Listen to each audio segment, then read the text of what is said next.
दोस्तों, बहुत समय पहले की बात है। किसी नगर में हरिलाल नाम का एक व्यापारी रहता था। उस व्यापारी ने एक हाथी को पाल रखा था। विधाता के निश्चित समय अनुसार एक दिन उस हाथी की मृत्यु हो गई। यमराज के दूत उस हाथी की आत्मा को यमलोक लेकर गए। यमराज ने चित्रगुप्त से उस हाथी के कर्मों के बारे में जानना चाहा। तब चित्रगुप्त ने यमराज से कहा कि प्रभु, इस हाथी ने अपने जीवन में कभी भी गलत काम नहीं किया है। इसके कर्म काफ़ी अच्छे रहे हैं। तब यमराज खुश होकर हाथी से कहने लगे कि हम तुम पर प्रसन्न है, क्योंकि तुमने अपने जीवन में हमेशा सत्कर्म ही किए हैं, इसलिए मैं तुम्हें वापस पृथ्वी पर लोक पर भेजना चाहता हूँ। हाथी ने यमराज से कहा कि हे प्रभु, यदि आप हमारे ऊपर प्रसन्न हैं तो हमें यह वर दीजिए कि इंसान हमारे ऊपर कभी भी शासन ना कर सकें। यह सुनकर यमराज काफ़ी आश्चर्यचकित हो गए। उन्होंने हाथी से कहा कि हे गजराज, मनुष्य तो काफ़ी बुद्धिमान प्राणी होता है, फिर तुम इसके साथ क्यों नहीं रहना चाहते? तब हाथी ने यमराज से कहा, हे प्रभु, मैं ये नहीं चाहता कि कोई मनुष्य हम पर शासन करे, क्योंकि मनुष्य के साथ रहना हमारे लिए काफ़ी कठिन है। ऐसा मैं इसलिए कह रहा हूँ क्योंकि ये लोग काफ़ी होशियार होते हैं। यमराज ने हाथी से कहा कि ठीक है, यदि तुम्हारी बात सही निकली तो तुम जैसा कहोगे हम वैसा ही करेंगे। यदि तुम्हारी बात झूठी निकली तो जैसा हम कहेंगे तुम्हें वैसा ही करना होगा। हाथी ने कहा कि मुझे मंजूर है। तब यमराज ने यमदूतों से कहा कि जाओ और इसके मालिक को यमलोक लेकर।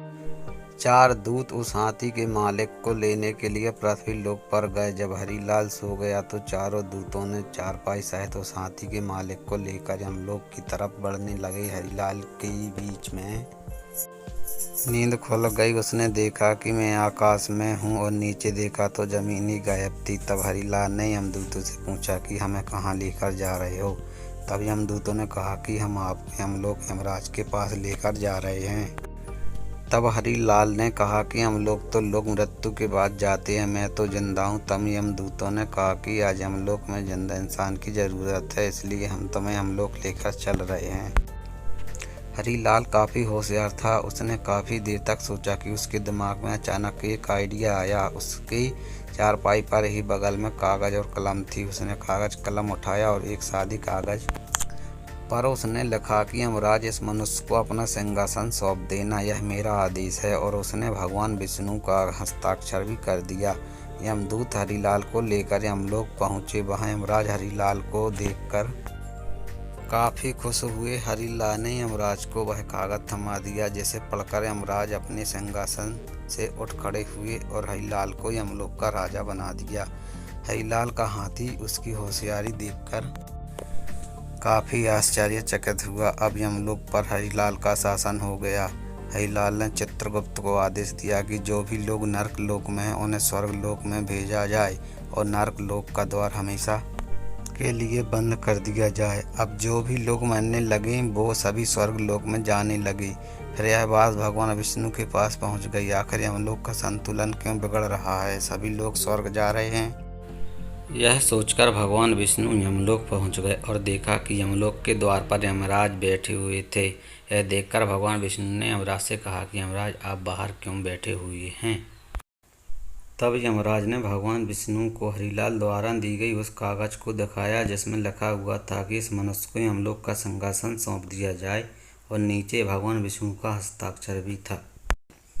यह देखकर भगवान विष्णु हंसने लगे और यमराज से कहा कि तुमने किसी जिंदा मनुष्य को यमलोक में बुला लिया है क्या?